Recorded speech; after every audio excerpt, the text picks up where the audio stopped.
Welcome back to the Riley Center, where the Bonnies are playing the Canisius Griffs for the 162nd time, making it the Bonnies' longest-running rivalry in history. The Bonnies lead the series 95-65, with 48 of those victories right here at the Riley Center. Now, it's no surprise to fans that the Riley Center is in fact sold out tonight.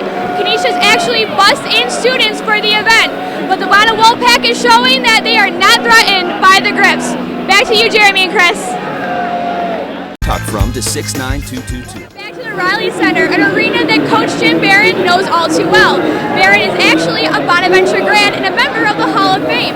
In 1977, he captained the team to the NIT championships, and later in '92 became head coach. In 2000, he also coached a team to the NCAA tournament. Now, Barron's son Billy, who's a senior on the Canisius team, actually used to be a ball boy right here at the Riley Center. Back to you, Jeremy and Chris. All right, thank you very much, Megan Pellicone. Hello and welcome back to the Riley Center. My name is Megan Pellicone. You saw me earlier. I'm here with Bernadette McGlade, and she's the commissioner for the A10. Now that's a pretty heavy title, you know. But what exactly do you do for the people at home who don't know what your laundry list of activities are? Well, one of the fun things I get to do is come to games like this. So, basically what we do out of the conference office is we put together, oversee all of our 23 championships for more than 5,000 student athletes for all of our member institutions, and obviously oversee all of our major media partnerships, as well as NCAA governance, and certainly our revenue generation. Wow, that's a lot. And, you know, it's interesting. How many women actually hold a title like that? Well, there's 32 Division I conferences, and surprisingly, there are 7 of us that are women. When I first took this job I'm going on my 6th year, there were only 3 of us. So there's been some great strides made, and there's 7 Division I commissioners now. So how do you earn a title like that? You know, what do you have to go through in order to get that type of position? Well, I guess for starters, you got to be a little lucky.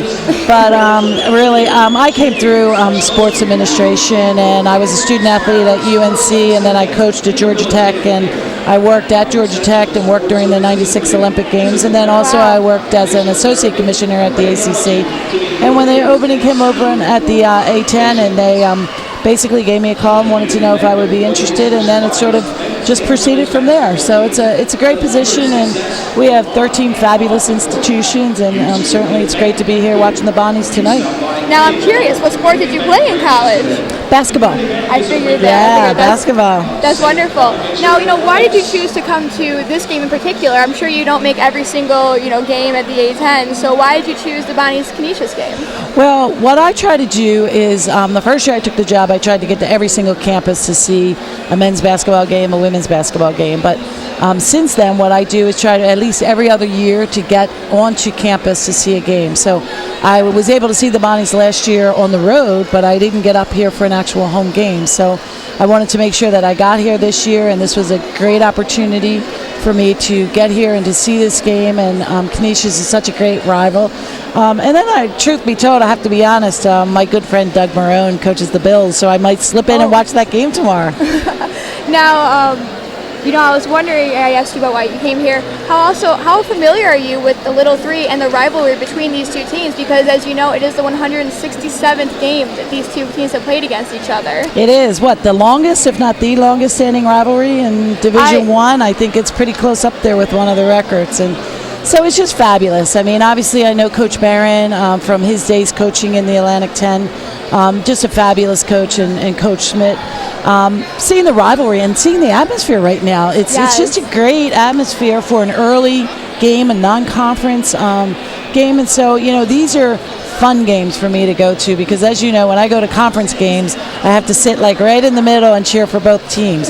But when I come to a great rivalry like this, you can really cheer for your A10, for your home team. And that leads into my next question, actually. So why do you think out-of-conference games are important to play? Well, they're critically important. As you know, at the end of the year, getting into the NCAA tournament, only one team from every conference gets an automatic, and then other teams vie for at-larges. So the stronger their non-conference games are, i.e. the better teams that they play and win, the better chance they have of getting into the NCAA championship. Now, there's new rule within the A10 division about the hand check rule. Yes. Something that's been bothering everybody here because there's a lot more calls. The games are becoming a little bit more frustrating. You know, can you tell us about the decision on that rule and, you know, why it's important or how it might affect the game from here on out? Absolutely. You know, it was very important. I actually I sit on the men's basketball officiating board of directors, and it's a national board, and we've been talking about this for about 6 months. And the point was to really try to open up the game, to really protect the ball handler and the shooter, and to create a lot of free movement so that the game can really grow and accelerate. The game had gotten so physical. And so the rule is a national rule. Every conference in the country, every official is to be calling it. And I think the student athletes and the players are adjusting really well. And you know what? It's making them play better defense. They got to move their feet instead of using their hands. So I think you're going to see it getting much more improved every single game. And by the time we get to conference play, I think you're going to see a lot of high-scoring games with a lot of free movement. That's talking like a true coach right there about the defense and the movement. So where's your next stop after this? You know, what schools do you go to after you've been at Bonaventure? Well, actually, next week I have some meetings in New York, and so I always try to combine my trips. I have the opportunity. I'm going to see Fordham at home, and I'll also see Fordham and LaSalle. They play in Madison Square Garden, and so I'll see that game. And then we have George Washington and George Mason playing in Washington, D.C. in a doubleheader. And so I'll get to see both of those teams on the same day on Sunday a week. So it's I have a pack-filled week between now and the following week after Thanksgiving. Now, just one last question to ask you. You seem like a very busy woman. How often do you get to go back and see the team that you coached? You said you coached at... Oh, yeah. I don't get to see Georgia Tech much. I coached at Georgia Tech. I don't get to see them a whole lot, although I didn't mention it. I will be seeing Dayton. Our Dayton men play the Georgia Tech men this coming Wednesday, and I will see that game, so I'll get to see all my great friends down in Atlanta, Georgia. And I try to get into UNC, into Chapel Hill about once a year because it's so important. It's like all of the folks here at Bonnie's, it's a family, and you go back to your schools all the time and see people and visit people. So, I try to keep up those connections as well. Yeah, it certainly is a family here. As you can see, pretty much a sold-out crowd. We have a lot of alumni coming back, and I'm sure that's something that's good to see as A10 Commissioner, too, that the teams that you are looking over are doing so well and that people are so involved.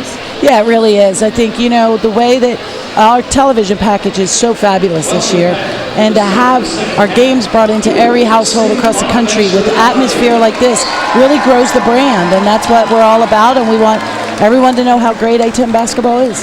All right, thank you very much, Bernadette, for joining us. Thank you. We'll be back in a second to give you the second half.